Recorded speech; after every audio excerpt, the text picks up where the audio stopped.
Port-Salle, en Bretagne. Dans ce petit village de pêcheurs, un drame reste marqué au fer rouge dans l'esprit des habitants. Un navire dont le nom résonne encore comme l'une des pires marées noires de l'histoire. L'Amoco Cadiz. Tout aurait bien pu se passer, mais tout est allé de travers. Un jour catastrophique. C'est apocalyptique. Nous étions devenus, en l'espace d'une nuit, le centre du monde, sans avoir rien demandé à personne. 40 ans après la catastrophe, beaucoup de questions restent ouvertes. Comment un pétrolier de plus de 300 mètres de long, un géant d'acier contenant l'équivalent de 9000 camions-citernes, s'est-il disloqué en quelques heures? C'est vraiment le jouet des éléments naturels, hein, vent, vagues et courant. Donc là, il est très très difficile de faire quoi que ce soit, quoi. C'est une zone qui est extrêmement accidentée. L'eau s'engouffre et dans ce compartiment noie les compartiments machines. Pendant les 12 heures que dure la dérive de ce navire de 230 000 tonnes, toutes les solutions vont être tentées. Toute l'huile fuyait, coulait. Il n'y avait plus de pression hydraulique dans le gouvernail. Je n'avais encore jamais porté assistance à un si gros pétrolier. Je n'avais encore jamais vu un navire de ce type en avarie. Et il nous entraînait, nous et le remorqueur, irrémédiablement vers la côte. Nous n'étions pas assez puissants. Cette marée noire, la pire de l'histoire européenne, va condamner tout ce qui se trouve sur son passage. C'est un produit léger et très toxique. Donc il a tout tué. C'était très sale. Pour comprendre les rouages de cette terrible tragédie, nous avons été à la rencontre de ceux qui ont vécu ces événements. À terre, mais surtout en mer, au cœur de ce désastre. L'Amoco Cadiz, une catastrophe hors de contrôle.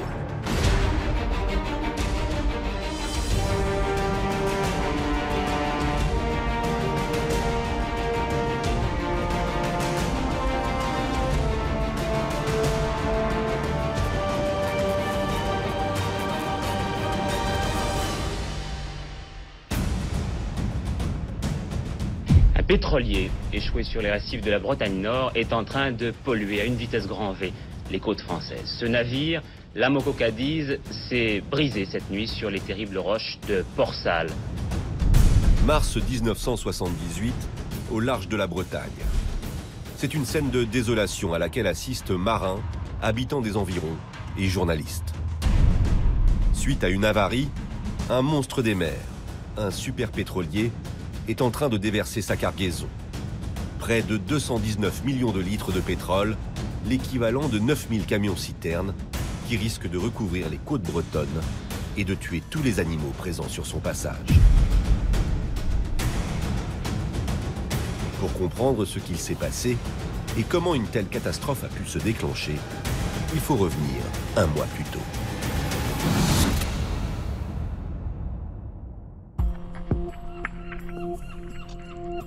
7 février 1978, sur l'île de Karg, en Iran.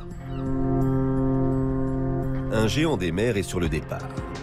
Son nom, l'Amoco Cadiz. Ce n'est pas un bateau comme les autres. Il est de ces navires capables de transporter de très grandes quantités de pétrole. Un supertanker, comme on l'appelle dans le métier. Ces cales contiennent 219 000 tonnes d'or noir. Ainsi, une fois chargé, l'Amoco Cadiz pèse l'équivalent de 25 tours Eiffel. Ces bateaux-là font partie de la nouvelle génération, justement, des grands transporteurs d'or noir, comme on l'a surnommé, le pétrole. On construisait de très gros navires. Il y avait une forte demande liée donc justement à l'explosion industrielle et les fournisseurs de pétrole qui étaient dans le golfe de Persique, ce qui fait qu'il y a un essor du transport maritime pétrolier grandissant. L'Amoco Cadiz est un pétrolier comme il y en a peu dans le monde. L'Amoco Cadiz est un super pétrolier, un VLCC, Very Large Crude Carrier. Il est aussi grand que la Tour Eiffel et haute. Ses proportions ont en effet de quoi faire tourner les têtes. S'il est aussi long que la tour Eiffel est haute, 333 mètres, il est aussi 2 fois plus large qu'une avenue classique, soit 51 mètres. À l'intérieur, 15 cuves permettent de stocker le pétrole. Formées de multiples structures métalliques, les cuves assurent également à la coque une plus grande résistance, quel que soit le type de mer. En termes de construction, un bateau, par nature, vu ses longueurs et sa largeur, oui, il est souple. Ça se comporte comme une poutre, d'accord? Et donc les calculs de résistance de l'acier et du dimensionnement de ces tôles d'acier et de ces poutres sont faits que pour justement ils puissent résister à des efforts de torsion. Un bateau très robuste et flexible grâce à sa structure, mais aussi quasiment neuf. Il a été livré 4 ans plus tôt par un chantier espagnol. Le navire Amoco Cadiz a été construit en Espagne par l'armateur Astilleros Españoles, qui prétendait avec fierté être un des plus vieux armateurs. Il disait avoir construit le Niño, le Pinto et le Santa Maria à l'époque de Christophe Colomb. Il est évident que ces navires-là avaient des normes de construction qui permettaient de dire que le navire, oui, était solide. Il était fait pour des navigations hauturières, donc au long cours. Solide et gigantesque, l'Amoco Cadiz paraît invincible. À son bord, 43 personnes. Tous occupent des fonctions diverses. Mécaniciens, ingénieurs, cuisiniers. Personne ne le sait encore, mais cette traversée va les plonger au cœur d'un drame sans précédent.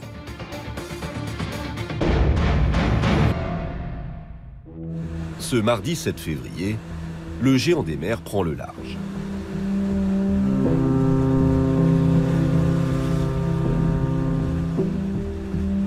Après 1 mois et demi et un parcours de 20 000 km à travers l'océan Indien puis l'océan Atlantique, l'Amoco Cadiz rejoindra la Hollande. Mais ce trajet gigantesque, l'équipage le connaît bien pour l'avoir déjà plusieurs fois effectué. C'est à Rotterdam qu'ils livreront leur cargaison à une célèbre compagnie pétrolière internationale. Le navire est loué, est affrété. Donc les propriétaires qui étaient à Amoco, il va transporter une cargaison dont il n'est pas propriétaire. Il transportait du brut, qui était ensuite raffiné pour faire de l'essence ou d'autres produits dérivés, au nom de la Shell. Donc le propriétaire de la cargaison, c'était la Shell. Pour assurer cette livraison, les 43 personnes à bord de l'Amoco Cadiz sont à pied d'œuvre. Et tout cet équipage répond au commandement du capitaine Bardari. Gilles Kermaédic a lui-même été capitaine de pétrolier pendant plus de 30 ans. Il connaît parfaitement les responsabilités qui incombent à cette fonction. Le rôle du commandant, c'est d'assurer la sécurité du transport, s'assurer que tout se passe bien, conformément à ce que lui demande son affréteur, de transporter sa cargaison et bien sûr d'amener sa cargaison, ses hommes et son navire d'un point à un autre. Bardari était un commandant expérimenté, il naviguait sur les pétroliers depuis 1966. Il était jeune, 36 ans, enfin ça peut paraître jeune, mais il était très expérimenté. Déjà, il avait déjà 15 ans de service à la mer. Le mastodonte exige en effet à sa barre les meilleurs pilotes. Outre ces dimensions qu'il faut savoir prendre en compte, il faut aussi pouvoir gérer une puissance moteur de 30 000 chevaux, soit plus de 40 Formule 1. Quant au gouvernail situé à l'arrière du pétrolier, il est actionné depuis la salle de bar par tout un système de vérins hydrauliques. Un gouvernail, c'est quelque chose de gigantesque. Il faut vraiment imaginer la dimension de ce qu'est un gouvernail d'un bateau comme ça, où il y a une salle de plusieurs étages qui permet de le diriger ou de le contrôler ou de l'entretenir, etc. Et c'est justement dans cette salle, qui permet d'orienter le navire, qu'un problème technique va bientôt tout faire basculer. 16 mars, 8 h du matin, quasiment 1 mois et demi après son départ. L'Amoco Cadiz arrive au large de la Bretagne. Dans quelques jours, il sera comme prévu au port de Rotterdam. Mais avant d'entamer sa dernière ligne droite, le pétrolier fait cap en direction du port de la baie de Lyme, sur les côtes britanniques. Il doit en effet y décharger une petite partie de son énorme cargaison pour s'alléger et accéder ainsi au canot peu profond du port hollandais. La procédure est tout à fait habituelle. En revanche, ce qui n'est pas commun ce jour-là, c'est la météo. Une météo très instable. On est dans un flux d'ouest, encore modéré, assez fort avec de fortes rafales, et avec beaucoup d'instabilité par contre, hein, donc ce qu'on appelle la traîne, hein, alternance de nuages et d'éclaircies, qui peuvent dégénérer des orages, des averses, ce qu'on appelle des grains en milieu maritime, de fortes rafales de vent, donc des conditions très très difficiles et des températures qui sont très froides hein, pour la saison, hein. On n'est pas loin des 0 degrés à l'intérieur des terres. Plus le vent est fort, plus c'est blanc en fait, c'est blanc et balayé par le vent, donc on a des stries, on a des vagues qui déferlent. Et c'est bruyant. La chose qu'il y a effectivement à la passerelle, c'est le bruit du vent. Cette météo capricieuse n'est pas une surprise pour l'équipage. D'ailleurs, le capitaine Bardari se veut particulièrement vigilant.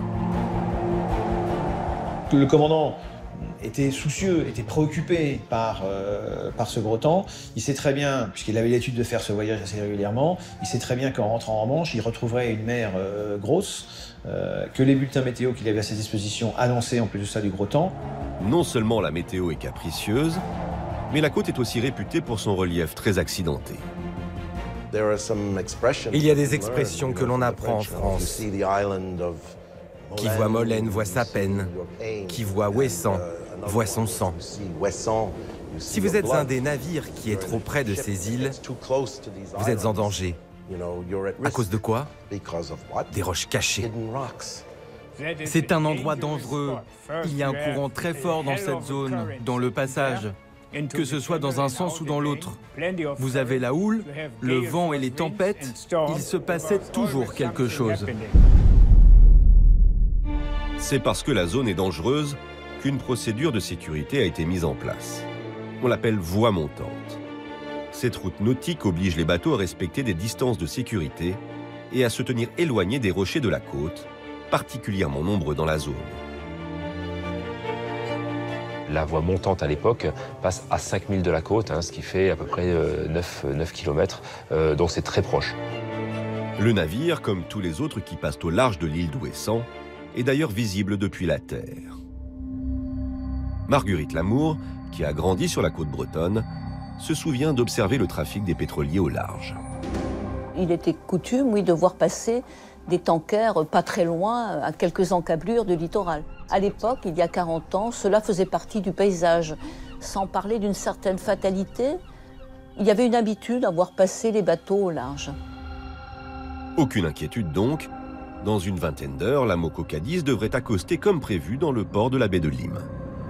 Pourtant, il ne rejoindra jamais la ville côtière.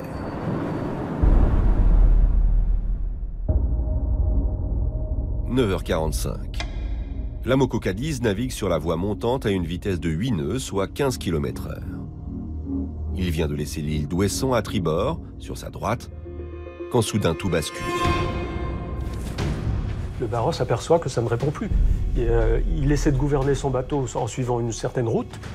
Il a beau mettre la barre, mettons, à droite, son navire vient à gauche. Oui, il y a eu un blackout au niveau de l'appareil à gouverner, donc il n'était plus gouvernant. C'est comme si vous perdiez le contrôle de votre volant, de votre voiture, pareil.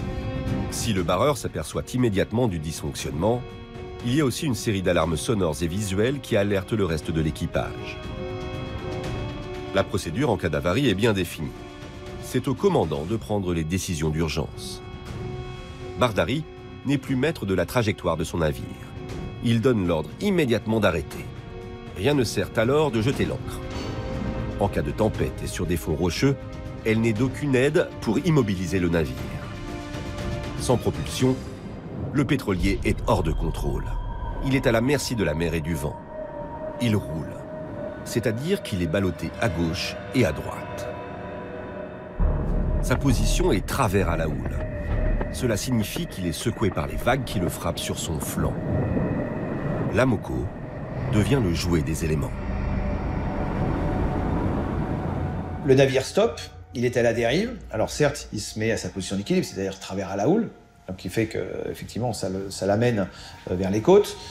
Cette dérive n'est pas maîtrisée. Le problème avec les pétroliers, c'est qu'ils ont une prise au vent qui est également importante. Il y a une forte longueur avec une élévation au-dessus du niveau de la mer qui font que quand le vent est fort, forcément, ça va pousser dans la direction du vent. Le navire a commencé sa dérive. Le vent de nord et la houle poussent le pétrolier à une vitesse de 5 à 6 km/h. Si rien n'est fait, le bateau va s'échouer sur la côte dans moins de 6 heures. Le compte à rebours est enclenché.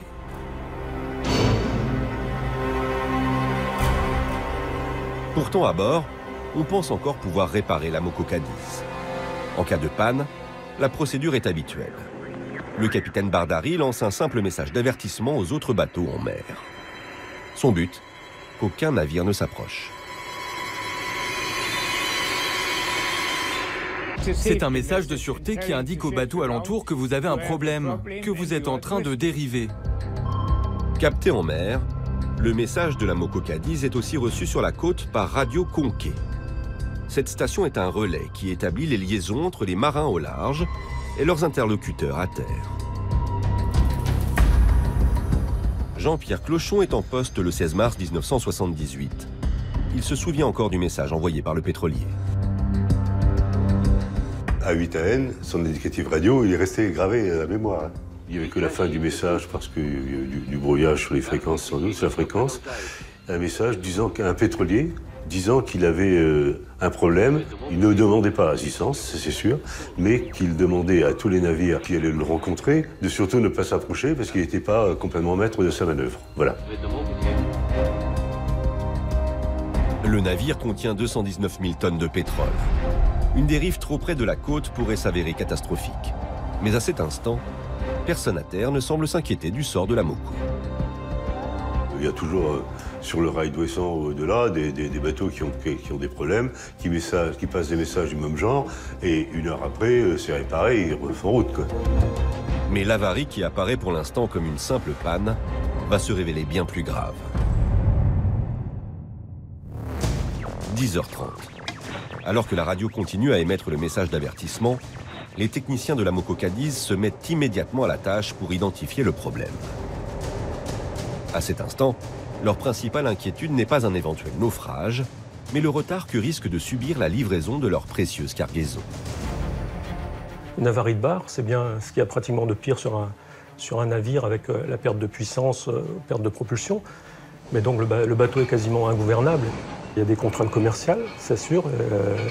Il faut que l'armateur, son navire doit rapporter, donc il faut qu'il transporte de la cargaison le plus vite possible. En quelques minutes, les mécaniciens du navire repèrent le problème. Ils se trouvent dans la salle de bar, plus précisément au niveau des vérins hydrauliques. Une fuite d'huile semble avoir bloqué les immenses pompes qui actionnent le gouvernail. Sans elle, la direction du navire n'est donc plus assurée. C'était une machine de gouvernail opérée par un système hydraulique. Et de ce système hydraulique, l'huile fuyait, coulait. Et finalement, il n'y avait plus de pression hydraulique dans le gouvernail. Malheureusement, la panne est irréparable. Les mécaniciens arrivent à peine à tenir debout. Vous êtes dans un grand local, inondé d'huile. Dans une tempête, les conditions dans lesquelles ils vont travailler font que les gens ils glissent partout, ils n'arrivent pas à se tenir. Ça complique déjà beaucoup l'affaire. Dans la salle de bar, les pompes hydrauliques ne fonctionnent plus. Il semblerait que de nombreux boulons mal entretenus se soient brisés. Désormais, ce n'est plus une fuite, mais l'intégralité de l'huile qui gicle dans la cabine. Il y a urgence, donc ils tentent et ne parviennent pas à réparer. C'est physiquement dangereux, oui, parce que les mèches de vérin, etc., allaient dans tous les sens. Il y a même eu des bris de pièces mécaniques. Il y a même eu un opérateur un ouvrier qui a été blessé. Et ce qui fait que le responsable à la machine a dit bon non, ça reste trop dangereux. De toute manière, il y a des pièces qui sont cassées. On n'a plus les moyens de réparer. Donc on déclare le navire irréparable et en avarie de barre définitive. À 11h20, moins de 2 heures après que l'avarie a été déclarée, l'ordre est donné de quitter la salle de bar pour des raisons de sécurité. L'action combinée du vent et de la houle ne cesse de pousser le bateau vers la côte et le navire continue inexorablement sa dérive au sud. Dans un peu plus de 5 heures, il risque d'atteindre la côte.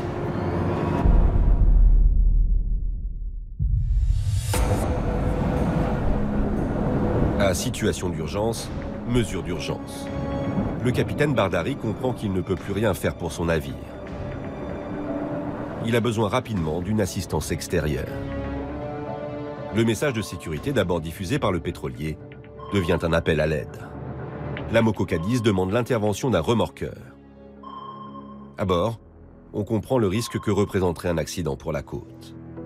Il demande une tug assistance ou quelque chose comme ça, ouais.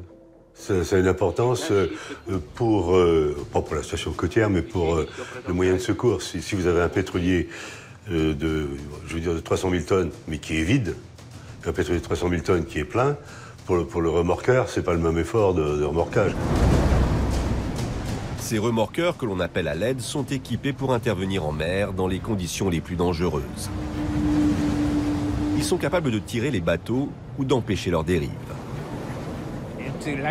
C'est une machine redoutable qui est faite pour remorquer et porter assistance. Sa principale caractéristique est d'être très rapide.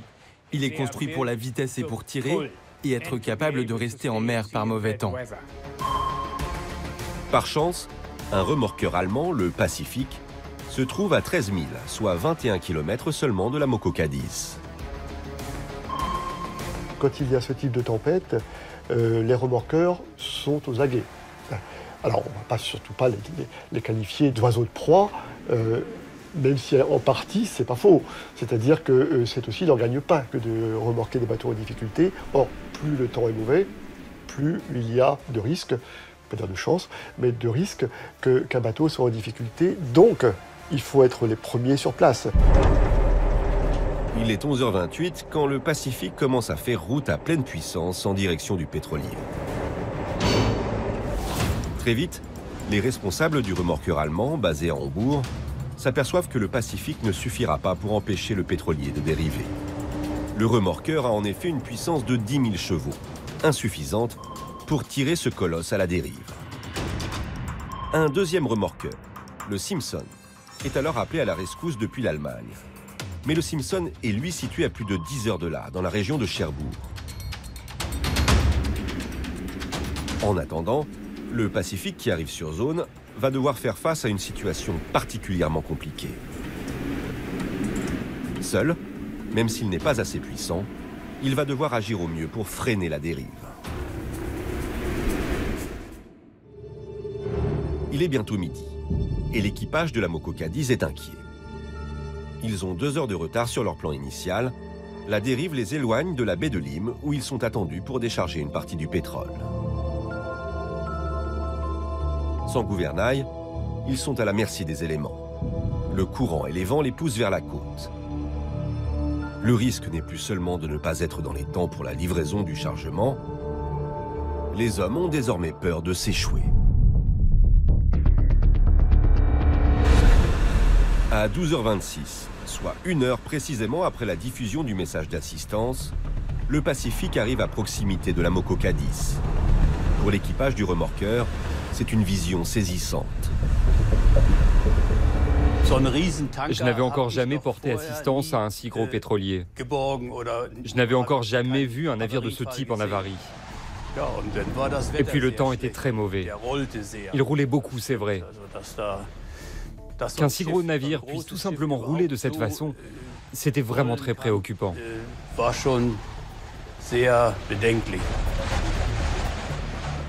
Une situation d'autant plus préoccupante que le pétrolier vient de franchir une limite dangereuse. Il a quitté la voie montante. Il risque de percuter un obstacle. Comme pour le remorquage d'une voiture, le Pacifique doit se relier sans tarder à la Moko Cadiz avec un câble de remorque. Mais l'opération risque d'être difficile. Il faut braver le vent et les vagues et viser juste. Le pétrolier faisant cap au sud-ouest, le Pacifique se met donc à droite du navire, de façon à se mettre face à la proue du pétrolier, pour ensuite opérer la liaison. Pour un remorqueur de taille plutôt petite par rapport aux autres navires, l'objectif est de se rapprocher beaucoup pour établir une connexion. Il faut tirer une corde avec une fusée, donc il faut s'approcher à 30 mètres parfois, même plus près, et s'assurer que malgré le vent et la houle, la ligne tombe bien sur l'autre navire et non dans l'eau.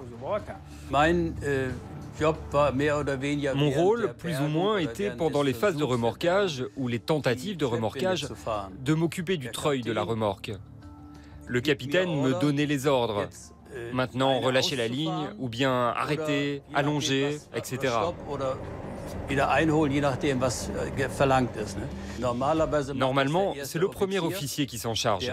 Il se tient sur le pont et il a un fusil pour envoyer la ligne. Et il tire avec cet outil sur le bateau en avarie, une ligne très très fine. 13h15.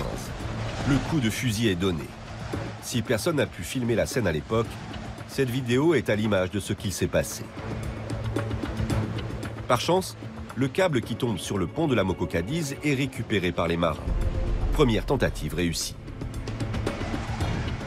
Là, réussir du premier coup, c'est plutôt une performance. Donc, sincèrement, ils doivent se dire, bon, on tient le bon bout, si j'ose dire, et on doit pouvoir réussir. Mais le remorquage n'est pas gagné pour autant.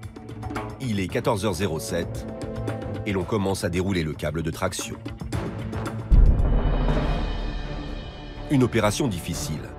Pour se positionner efficacement par rapport au pétrolier, le remorqueur doit progressivement dérouler un câble d'1 kilomètre et pesant près de 15 tonnes. Aucun remorquage n'est simple. Et il fallait aussi garder en tête, bien que nous étions amarrés, que nous n'étions pas assez puissants pour y arriver seuls.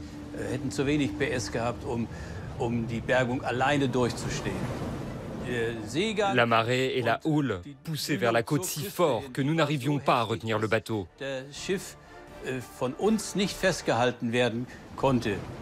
Il nous entraînait, nous et la remorque, irrémédiablement vers la côte. Nous n'étions simplement pas assez puissants. Nous voulions nous accrocher et attendre le Simpson pour qu'il puisse nous aider à secourir ce bateau. Si rien ne permet d'arrêter la dérive des deux navires, la remorque du Pacifique semble malgré tout ralentir le mouvement, mais plus pour longtemps.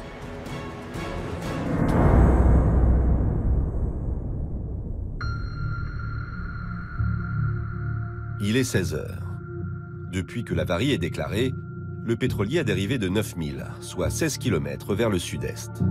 Mais sa dérive a été ralentie. Le navire est encore à 22 km des côtes et en attendant le Simpson, le Pacifique tient bon. Sur la côte bretonne, personne ne soupçonne le combat que mènent les marins dans la tempête. Les hommes du Pacifique sont inquiets. La chaîne qui relie les deux bateaux n'a jamais autant été sous tension. La fatigue, en fait, on appelle ça la fatigue. Ça travaille, à chaque houle, ça travaille, ça fait des efforts, ça plie. Et... Il faut voir, il y a les centaines de tonnes de pression de la houle sur la Moko, se retraduisent directement sur la pression et sur la tension de la remorque. Et à un moment donné, les pressions sur le câble sont telles qu'à un moment donné, la remorque casse. Leur crainte était justifiée. À 16h19, la chaîne de remorque, le seul lien qui offre un peu de sécurité à la Moko, se brise. Tous les efforts menés depuis des heures sont réduits à néant. Il va falloir réitérer l'opération et cela s'annonce particulièrement compliqué. Il faut ramener la partie qui a rompu de nouveau sur le remorqueur. Donc il faut rembobiner 800 mètres de câble de remorque et puis rembobiner la chaîne. Il faut le faire aussi vite que possible, en sécurité. Il ne faut pas qu'un membre d'équipage tombe par-dessus bord. La sécurité avant tout. Cela prend du temps, au moins 2 heures.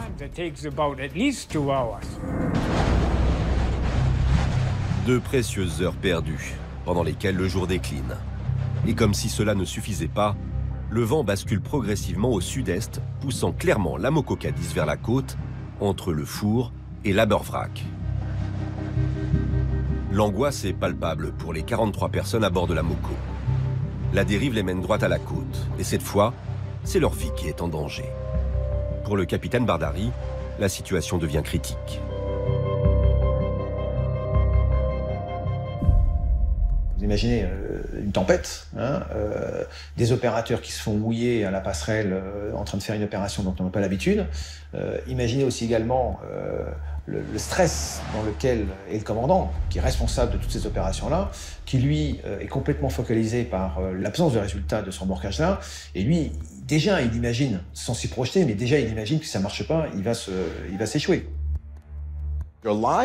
Des vies sont en jeu. Vous allez faire tout ce qui est possible pour sauver le navire. Les heures passent. Il est maintenant 19h10. Le supertanker n'est plus qu'à 2h30 des côtes bretonnes. Il faut retenir le pétrolier coûte que coûte. Le Pacifique adopte alors une nouvelle stratégie. Faute de pouvoir manœuvrer et diriger le pétrolier par l'avant, l'équipage du remorqueur décide tout simplement de tirer le pétrolier par l'arrière, sans autre objectif que d'éloigner le plus possible le navire de la côte. Mais l'opération se révèle délicate. Ce n'est pas facile de voir la corde attachée à la fusée. Elle vole dans le vent et il n'y a pas de lumière pour l'éclairer. La ligne que nous devions envoyer de l'autre côté est vraiment très fine. Tenter de la retrouver dans le noir et en plus par mauvais temps, c'est vraiment très compliqué.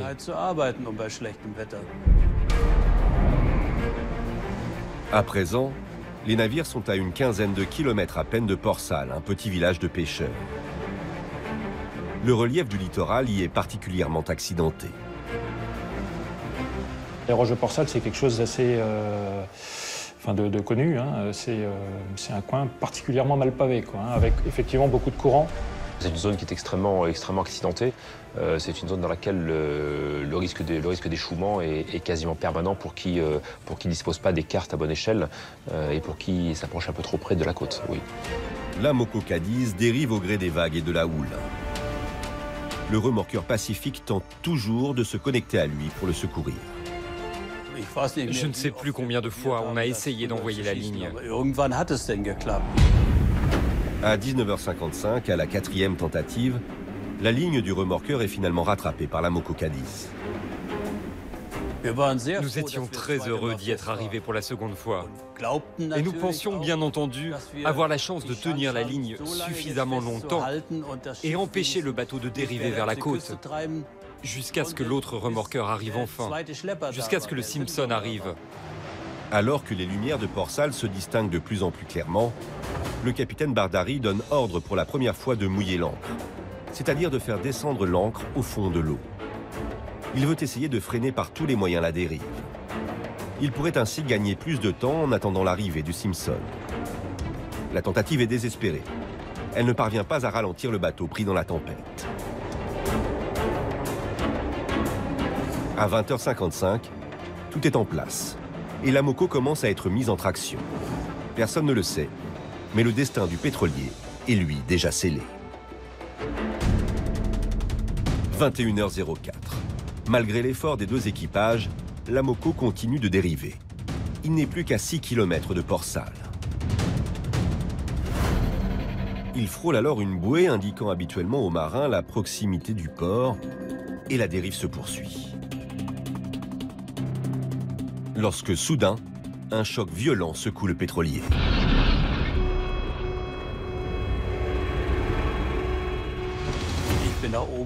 Je suis monté pour voir comment l'opération se passait et j'ai bien compris qu'il avait touché un rocher. Ils se sont rendus compte que quelque chose se passait sur le pétrolier parce que les lumières ont été coupées. Dans la Moko Cadiz, une collision terrible vient de se produire. Elle a eu lieu dans la salle des ponts. Les alarmes qui retentissent sont là pour prévenir que la coque est percée.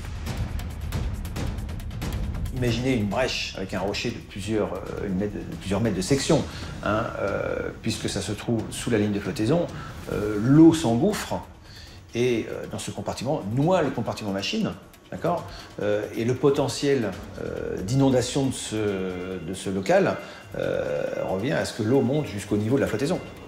Donc ce sont des quantités d'eau, des mètres cubes, des tonnes d'eau qui rentrent, qui rendent à ce moment-là impossible toute mise en route du navire. Tant qu'il y a du courant et qu'on met tout dans l'eau, il y a des problèmes, il y a des trucs qui sautent. Sans électricité, pris dans un dédale de roches, la Moko est plus que jamais à la merci des éléments, inexorablement emporté vers la côte. La question n'est plus de savoir si le navire va s'échouer, mais quelles seront les conséquences du naufrage. À 21h40, à peine une demi-heure plus tard, le navire est secoué par un second choc encore plus violent. Cette fois-ci, dans la longueur, la coque d'acier du navire est déchirée par la roche. Une coque très fragile. C'est des tôles qui font peut-être 2 cm sur 300 mètres. C'est très fragile en fait. C'est prévu pour encaisser des efforts bien répartis, mais pas pour des efforts ponctuels. C'est pour ça que ça peut se casser dès qu'il y a la moindre roche. On pourrait penser que ce navire, quelque part, pourrait être invulnérable, hein. Mais il n'a jamais été, et encore maintenant, conçu de navire qui puisse résister à ce genre de force-là. Mais à partir du moment où vous mettez un ouvre-boîte et que ça commence à ouvrir les fonds, le bateau, il s'en va plus. Et après, il est captif. Marée haute, il est porté par la marée, puis marée basse, non, il n'est plus porté par la marée. Donc, par son poids lui-même, il va appuyer sur les structures, les membrures, les fonds. Plusieurs cuves sont immédiatement ouvertes à la mer. Le pétrole commence à jaillir des cuves. On ne sait pas encore juste à quel rythme, puisque il y a quand même une série de cuves dans un pétrolier. Donc, qu'est-ce qui est touché? Combien de pétrole va s'écouler, etc. Ça, on ne le sait pas du tout. L'accident que tout le monde redoutait vient de se produire. Et personne ne connaît la taille de la brèche ouverte dans la coque du bateau. Coincé sur la roche, le navire ne bougera plus. Son destin est scellé. « 22 heures à Port-Salle. Marguerite Lamour est chez elle lorsqu'elle réalise quelque chose d'anormal. Je regardais la télé vraisemblablement, et puis à 22h, oh là là, une odeur, je descends dans le garage, la cuve est en bon état, les radiateurs sont chauds, donc il n'y a pas de raison à ce que ça n'aille pas. Et puis voilà, je remonte me coucher. Ce qu'elle ignore, c'est qu'à 5 km de là, un drame est en train de se jouer en pleine mer. La brèche ouverte dans la coque de la Moko Cadiz laisse s'échapper la cargaison du bateau. Autour du pétrolier, une fine couche d'hydrocarbures commence à se former à la surface de l'eau. C'est un produit léger, donc il va s'étaler très rapidement. La viscosité est très faible, donc il va tout de suite faire une nappe qui va s'étendre. En s'étendant, cette nappe, elle va s'évaporer, puisqu'il y a beaucoup de fractions légères, hein. Il y a en gros 60 000 tonnes qui se sont évaporées assez rapidement. À bord du remorqueur Pacifique, les équipages saisissent immédiatement la gravité de la situation. Ça a vraiment été un choc pour nous, de voir que nous étions entourés par l'essence. Le pétrole étant plus léger que l'eau, en pleine tempête, c'est une scène très étrange qui se produit. La mer n'était plus haute, elle ne se brisait plus. Et puis l'odeur du pétrole dans l'air, on savait que le bateau en avait perdu une grande quantité, une très grande quantité. Une marée noire se répand dans l'obscurité de la nuit. À cet instant, l'équipage le sait, la Moko Cadiz va sombrer. Ce n'est plus qu'une question d'heure, il faut fuir au plus vite.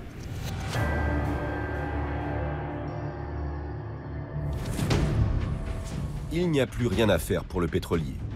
La marée noire est inéluctable. De leur côté, après avoir lancé les fusées de détresse et ses appels à l'aide, les 43 membres de la Moko attendent toujours désespérément les secours. Ça veut dire que les vies sont en danger, c'est clair. Hein, c'est le moment où on a besoin d'une aide rapide et qui est vitale. C'est une question de vie ou de mort. L'Amoco Cadix, l'indicatif radio A8AN, lance en radiotélégraphie, premier SOS de la journée. Le bateau est échoué, il demande immédiate assistance, SOS, SOS, SOS, il répète, il donne la position et il demande, si possible, un hélicoptère, et en précisant qu'il a seulement un canal pour la VHF, le canal 6, pour communiquer. Donc c'est pas la peine d'essayer de l'appeler ailleurs, tout le reste doit être noyé ou des courts-circuits, etc. Autour d'eux, les deux remorqueurs sont impuissants. Le Simpson vient en effet d'arriver aux abords du pétrolier, quelques minutes seulement après le second choc. Il est trop tard pour qu'il puisse faire quoi que ce soit. On pouvait tout voir, tout entendre, mais à part ça, on était complètement impuissants. Heureusement, à minuit, l'équipage entend un bruit qui les rassure. Celui des hélicoptères de la 32e flottille de la Marine nationale. Le pilote, Yves Dagorn, se souvient de cette nuit si particulière. Donc j'étais en train de dormir et le téléphone a sonné. Bon, on m'a demandé pour un SAR, une opération de secours et de sauvetage, Search and Rescue, SAR, voilà ce que ça veut dire en anglais. Et donc je suis allé à la base et c'est là qu'on m'a dit que c'était un supertanker qui avait rompu sa remorque ou qui était à la dérive et qui risquait d'aller sur la côte. Lorsque Yves Dagorn arrive le premier sur les lieux, il constate les dégâts. Et le spectacle lui glace le sang. Ah bah c'est apocalyptique. C'est voir un bateau, puis alors le noir de la nuit, plus déjà il commençait à y avoir du mazout un peu partout. C'était incroyable. Et c'est une opération de secours extrêmement périlleuse qui démarre. En pleine tempête, l'équipage de l'hélicoptère, comme celui de l'Amoco, est en train de risquer sa vie. Ça peut dégénérer très vite, hein, quand les gens sont angoissés, ça pourrait mal se terminer, effectivement.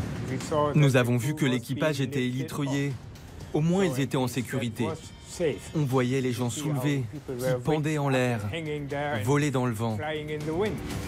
5 heures du matin.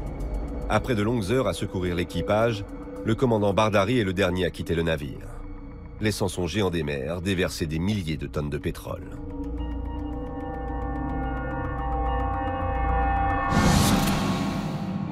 « 17 mars 1978, au petit matin.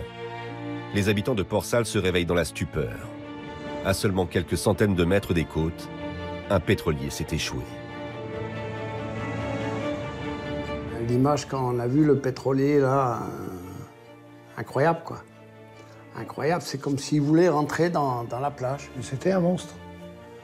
C'était un monstre. Une espèce de monstre, à gueule béante, qui vomissait. On employait le mot vomir, hein, parce qu'effectivement, ce qui sortait n'était pas joyeux. Et les conséquences sont déjà désastreuses. On parle de plusieurs dizaines de milliers de tonnes de pétrole qui se seraient déversées depuis les cuves de l'Amoco dans l'eau de la Manche.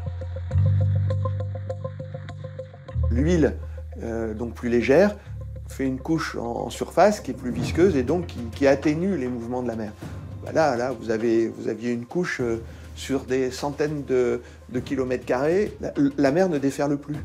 Donc il n'y a plus de bruit de la mer, c'est complètement étouffé. Ce bruit sinistre et glauque à la fois, des vagues qui ne peuvent plus avancer parce que le pétrole les alourdit. J'ai encore dans les oreilles ce bruit. C'est régulier, bien sûr, hein. Et on sent que la vague, elle se fatigue à essayer d'arriver jusqu'au sable. On n'entendait plus rien. C'était vraiment une mer d'huile. 24 heures après l'accident, les premières images aériennes permettent d'estimer la quantité de pétrole rejeté dans la mer. 74 000 tonnes, soit déjà l'équivalent de 2900 camions-citernes. Face aux caméras, les habitants de la côte sont désespérés. Il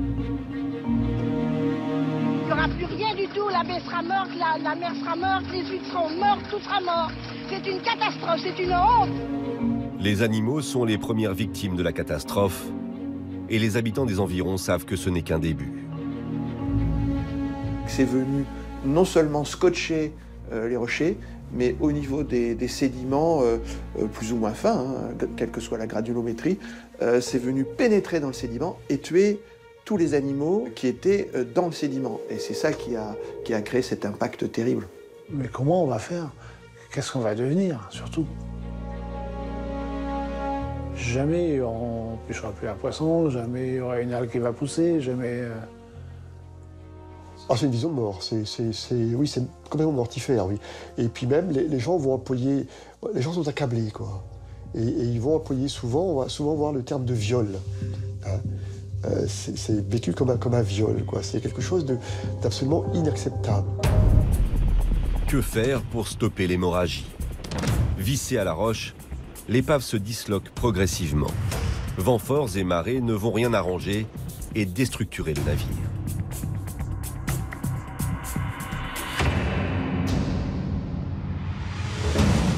« 17 mars, le lendemain du naufrage, l'Amoco Cadiz, soumis aux caprices de la mer, se fragilise. En quelques heures, c'est une telle énergie que, en quelques heures, ça y est, il est brisé, quoi. C'est terminé. Oui. Il est 10 heures quand le pétrolier se rompt en deux. Une partie du pétrole qui s'échappait jusqu'à présent du trou dans la coque est maintenant complètement ouvert à la mer. Pour faire face à la catastrophe, les autorités déclenchent un nouveau plan baptisé Polmar pour pollution maritime. Des milliers de militaires, mais aussi de civils et de pompiers sont envoyés sur place. Barrages flottants, système de pompage en mer, tous les moyens sont bons pour limiter l'expansion du pétrole.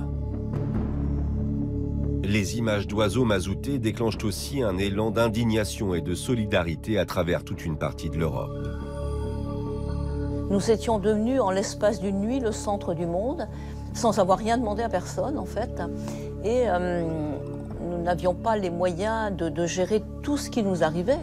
On a décidé ensemble, avec mon père et toute la bande de copains de l'équipe de foot, de faire quelque chose. Du coup, on est allé sur une des plages toute proche de Port-Salle, là. Et mon père a imaginé de faire amener des bidons de 200 litres sur la plage. On allait tous avec des seaux, hein, comme ça, en jean, enfin, il n'y a pas de tenue spécifique. Hein. On allait dans le pétrole jusqu'à la taille, on remplissait nos seaux. Même les agriculteurs viennent prêter main forte avec leurs tracteurs. J'étais le premier à faire un essai de la tonalisier sur la plage. Tout le monde voyait, bon, quand un tracteur et une tonalisier descend à la plage, ben, c'est inhabituel déjà. Donc après descendu, bon, on a mis le matériel en route, le pompage a été concluant. Le courage de ces gars qui ramassaient le pétrole, c'était vraiment affreux, quoi. C'était bon. Et tous ces jeunes bénévoles, et moins jeunes parfois, qui affluaient de partout pour prêter main forte à la Bretagne, j'avais trouvé ça très touchant. Quand la France voulait se mobiliser, elle pouvait le faire avec fraternité. C'était beau à voir. Le naufrage de l'Amoco Cadiz était hors de contrôle. La marée noire qu'il provoque l'est tout autant. Malgré toutes les mesures mises en place, le pétrole continue de s'échapper de la carcasse du navire. En effet, certaines cuves de l'épave fuient très lentement parce qu'elles sont à peine percées.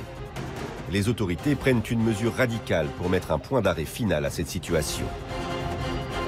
On va être obligé de dynamiter les cuves qui restent pour éviter que ça suinte des mois et des mois. Cette opération a un nom. Elle s'appelle le pétardage. Mené par la Marine nationale, le pétardage consiste à lâcher depuis des hélicoptères des grenades sous-marines. Une fois immergés, les systèmes explosifs se déclenchent à 8 mètres sous le niveau de l'eau. Leur détonation éclate la carcasse du colosse, ainsi que les cuves. En tout, 219 000 tonnes de pétrole vont se répandre sur près de 300 km de côte, du sud Finistère jusqu'en baie de Saint-Brieuc, dans les Côtes d'Armor. Il faudra plusieurs mois pour que la mer retrouve sa couleur cristalline. L'écosystème reste, lui, pour toujours impacté.